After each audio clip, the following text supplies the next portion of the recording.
the FAR experience, where in just 5 minutes we take you on unforgettable experiences from all over the world. Every day we bring you closer to cultures, flavors, adventures and people without even needing a passport. From the hidden alleys of India to the adventures of Disney World, the world is full of experiences and we're here to tell them. Fast, fun and full of wonder. This video is not sponsored and everything you see and hear is from my own experience and cost. If you have any questions or thoughts, drop them in the comments below. I love hearing from you. Hit that subscribe button, turn on notifications and buckle up because the FAR experience starts now. Today's journey was simple but powerful. We walked across frozen Lake Michigan and it was one of the most surreal things I've ever done. This is one of the 5 Great Lakes, massive, deep, mysterious, and in winter it transforms. From restless waves and crashing water into a frozen plain so wide you feel like you're stepping into another world. We arrived in the afternoon, sky overcast. The wind already biting through our jackets. Even before we reached the edge, we could see it, Lake Michigan frozen over white as far as the eye could see. No boats, no waves, just ice layer after layer of solid ice, cracked, stacked, and sleeping. We stepped out, boots crunching into the packed snow, and I took that first step onto the lake. And I'll be honest, it felt unreal because everything in your brain tells you not to walk on water. But here we were, walking on something that's usually alive and untouchable. The ice creaked beneath us, just a little like a reminder that this place is still alive underneath. Breathing slowly in its frozen hibernation, we walked slowly at first, testing each step, looking for deep cracks, listening to the lake because this wasn't a trail.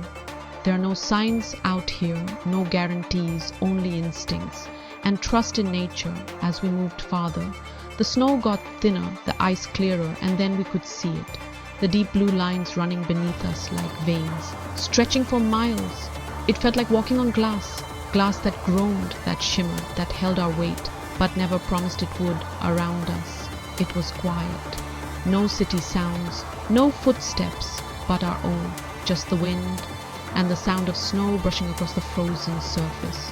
We passed by scattered footprints, some fresh, some filled with snow like stories left behind, from others who came to feel this place.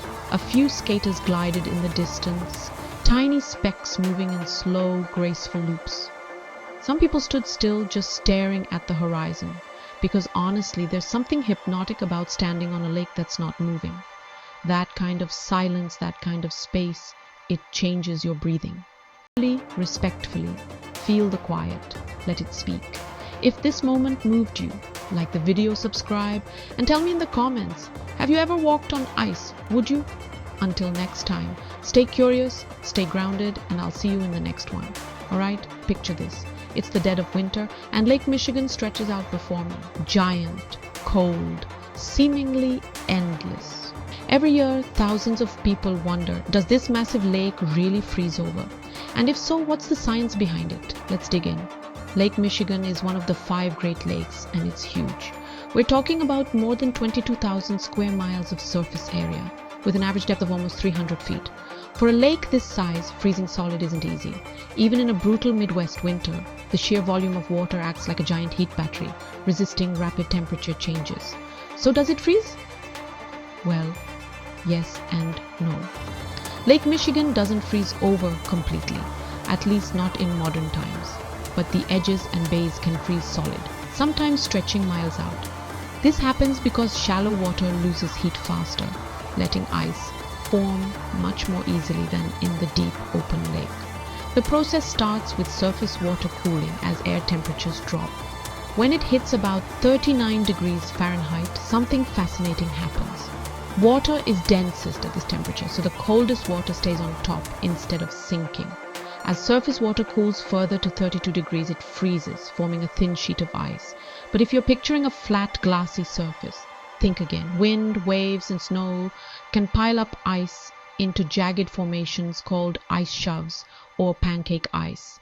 These icy jumbles aren't just beautiful, they're clues to the fierce energy constantly moving through the lake. Historically, there have been rare years when almost the entire surface of Lake Michigan was covered in ice. During the winters of 1977 and 2014, nearly 95% of the lake was frozen. Scientists watched these events closely because they reveal a lot about climate patterns, air temperatures, and even how the lake's ecosystem responds to extreme cold. Here's something wild. As winters have warmed, the average ice coverage on Lake Michigan has dropped by more than 60% since the 1970s. Less ice means more evaporation, bigger waves, and new challenges for shoreline communities and wildlife. So, the next time you're standing on a snowy beach in January, remember, beneath that icy crust, there's a hidden world of physics and history shaped by the relentless tug of war between water, wind, and winter cold. That's the science and the story of Lake Michigan's winter freeze.